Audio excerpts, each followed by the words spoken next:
बिस्मिल्लाहिर्रहमानिर्रहीम नहमदहू व नुसल्ली अला मुहम्मद रसूलुल्लाह करीम।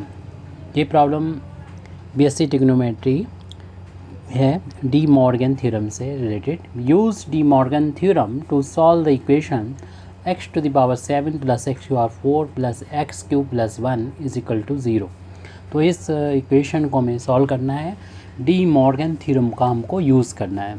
तो सबसे पहले तो हम ये इक्वेशन के फैक्टर करने की कोशिश करेंगे और उसके बाद उन फैक्टर से जो x की वैल्यू मिलेगी उसमें डी मॉर्गन थ्योरम का हम यूज़ करेंगे। देखेंगे ये चार टर्म है, इसमें दो दो की अगर पेयरिंग कर लें और इन दोनों में कॉमन मिल जाएगा x की power 4। X power 4 in common मिल रहा है जिसको हमने बाहर ले लिया है। तो इसमें से 7 में से 4 पावर जब माइनस हो जाएंगी तो 3 पावर बचेंगी। और यहाँ पर टोटल है एक्स पावर 4 बाहर ले लिया तो यहाँ 1 बचेगा, क्योंकि यहाँ पर बाहर लेने का मतलब होता है डिवाइड करना। तो इसको डिवाइड किया ये आ गया, इसको डिवाइड किया ये आ गया। अब प्लस का साइन लगाने, इसमें कुछ भी कॉमन नहीं तो 1 कॉमन होता है और इसलिए जो भी लिखा है वही लिख दिया जाएगा एक्स क्यू प्लस का 1। और प्लस का साइन है, दो टर्म है यहाँ पर और दोनों में ये देख रहे हैं फैक्टर सेम है, कॉमन है, तो उसको हम बाहर ले लेंगे।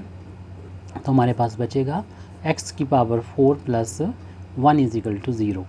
इन फैक्टर्स को जब हम अलग अलग ज़ीरो के बराबर पुट करेंगे तो वहाँ से हमें x की वैल्यू मिल जाएगी। ये इक्वेशन जो है वो हम देख रहे हैं 7 पावर का है तो x की यहाँ पर 7 वैल्यूज़ मिलना चाहिए। लेकिन देख रहे हैं कि दोनों का मल्टीप्लिकेशन 0 है तो इससे हमें दो इक्वेशन मिलेंगे। एक्स क्यू प्लस 1 की वैल्यू 0 के बराबर मिलेगी और एक्स क्यू आर 4 प्लस 1 की वैल्यू 0 के बराबर मिलेगी।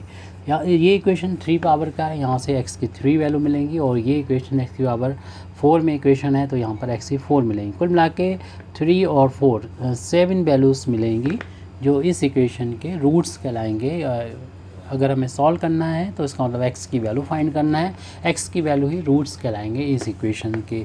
तो इस इक्वेशन के 3 रूट्स होंगे, इस इक्वेशन के 4 रूट होंगे। तो इसको जब हम सॉल्व करेंगे तो ट्रांसपोज कर देंगे तो x cube is equal to 1 right hand side में जाएगा माइनस हो जाएगा, ऐसे इसको भी पहुंचाएंगे तो x power 4 is equal to -1 हो जाएगा।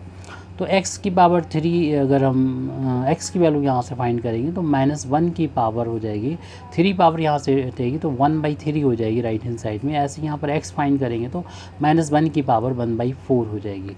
तो हम इसको फिर अलग अलग करके सॉल्व कर लेते हैं। अब यानी हमें ये जो रूट्स हैं इक्वेशन के सारे मिल जाएंगे जब हम इस को सॉल्व करते हैं। x इज इक्वल टू -1 की पावर 1/3 को लेते हैं पहले तो इसलिए हम -1 को इस तरीके से लिखेंगे यानी पोलर फॉर्म में कि यहाँ पर कॉस आ जाए और साथ में साइन आ जाए, लेकिन एंगल जो हो दोनों का सेम हो। तो हमें ऐसी वैल्यू याद होनी चाहिए कि कॉस किस एंगल के लिए इसकी वैल्यू जो होती है, कॉस की वैल्यू जो होती है वो -1 होती है और साइन की वैल्यू 0 होती है। हम लोग जानते हैं कॉस पाई की वैल्यू -1 होती है और साइन पाई की वैल्यू 0 होती है, क्योंकि ये -1 जो है वो रियल है, इसमें आई नहीं है तो आई का कोएफिशिएंट 0 होना था। तो इसलिए ये -1 की जगह पर हमें यहाँ पर कॉस का एंगल ऐसा रखना चाहिए कि वैल्यू -1 हो जाए और साइन का एंगल 0 हो जाना चाहिए। तो ये दोनों ही हमारे इक्वेशंस के लिए सेम ये चीज़ रहेगी। इसके बाद वाली स्टेप जो है हम यहाँ पर इसको जनरलाइज करेंगे। पहले तो इसे लिखा जा सकता है कॉस,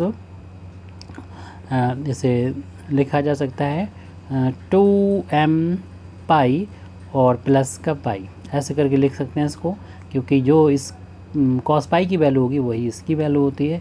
क्योंकि आपको मालूम है कि 2 पाई एक चक्कर होता है, ऐसे एक चक्कर के बाद में अगर हम कोई एंगल पर आते हैं तो चाहे वो डायरेक्ट एंगल नापें या एक चक्कर के बाद रहेंगे हम यहीं पर, ऐसे 2 चक्कर लगाएंगे फिर 4 पाई हो जाएगा, फिर 6 पाई हो जाएगी। इस तरीके से कितने भी हम घूमेंगे ये वैल्यू तो इसी के बराबर ही रहेगी जो इससे मिल रही है। तो इसलिए हम इस तरीके से लिख सकते हैं, जनरलाइज इसको कर सकते हैं। सेम हम यहाँ पर साइन के लिए भी करेंगे 2m पाई प्लस का पाई। वैसे तो यूजुअली हम यहाँ पर एन का यूज़ किया करते हैं, लेकिन इस वाले इक्वेशन के लिए हम एन कर लेंगे तो उससे पहले एम आता है, तो पहले वाले के लिए एम कर लिए, दूसरे वाले के एन। आपने अगर पहले इसको लिया है तो इसके लिए एम कर लिए। तो आंसर जो अगर आपके बुक में कहीं पे मिले तो कंफ्यूज होने की ज़रूरत नहीं है। एम और एन की को जो है नोटेशन चेंज हो सकता है, हालांकि एम और एन जो है वो इंटीजर है दोनों केस में। तो इसका इस इक्वेशन के साथ में लिख सकते हैं एन, या उस इक्वेशन में उससे कोई फ़र्क नहीं पड़ता। अब यहाँ पर हम डिमाइवर थ्योरम जैसे कि यूज़ करना था, हमें यूज़ करेंगे कि जो पावर होती है वो उसका एंगल में इनटू हो जाता है। वो तब होता है जब कॉस हो और साइन हो, साइन के साथ आई हो और ये एंगल सेम हो, तब आप क्या करें, जो पावर है उसका एंगल में मल्टीप्लाई कर दें। तो x इजिकल टू हो जाएगा कॉस 1/3 का, यहाँ पर इसमें मल्टीप्लाई हो जाएगा 2m पाई प्लस पाई के साथ, और इसी तरीके से यहाँ पर भी 1/3 इंटू हो जाएगा 2m पाई प्लस का पाई।